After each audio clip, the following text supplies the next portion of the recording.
bale kutukolako mikolo. Mwagiraba gyabanyumira. Kiraba gyatunyumira. Awo kirungi. Myali. Gyali mulungi. Amanya. Omwami wange ye Vincent Kalibala.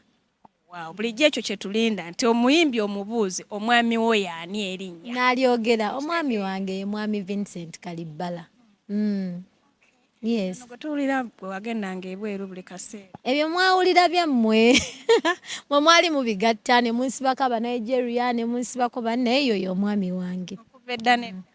Yoyo yennyini. Lwaki mwesalawo proposal muzitwale eyo? Ate nze proposal nsalawo. Ati gwe baba bagenda proposingira gwe osalawo. It was a surprise and I feel like he did a great job because it melted my heart. It was, did you see the falls? It was so beautiful. It was magical. I loved it. Yes. Mwami ono obufumbo bukutwala buti akugamba zukko nfumbire breakfast zukko nfumbire kino zukko nkolere ki? Lwaki ebyo bintu byangu nnyo munnaye ate naye ffenna tubikola. Bwe mba nkooye naye nga nsiikira ku ggi. Bwe mba nga nange nsobola nga ndimukolera bwe tuba tetwagala nga tugenda tulya out. Kyonna ekitusanyusa badde. Waliwo ekifaananyi kitambula ku social media mukwano ng'ozimbye olubuto. Abantu kyebatamanyi mbu omuntu olya emmere. Oluusi nze kati ebintu waba mwenywa amata actually nagavanako. Ice cream, ebijanjaalo kasita mbyagala nnyo naye kasita mbirya. Ng'olubuto lwange luzimba. Kye bayita bloating mu Luzungu.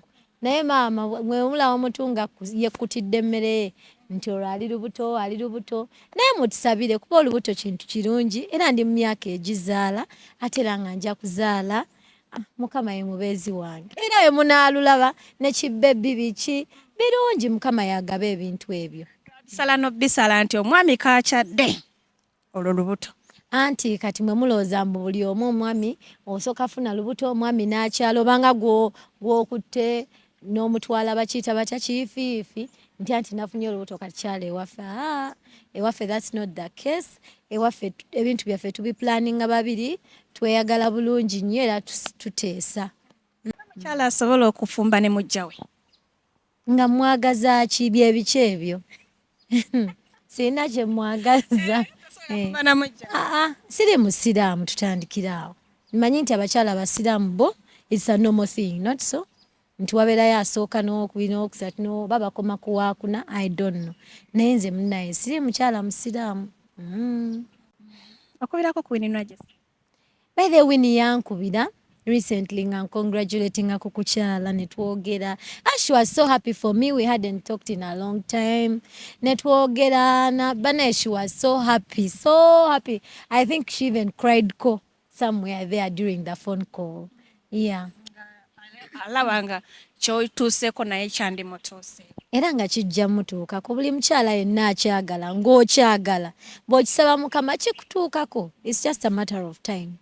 Bino mwayogeddeko kebiri like ebya music. Honestly that day tetwayogera ku music, twayogera ekintu kimu. Irene, congratulations. I'm happy for you. Yankubira bambi to congratulate me.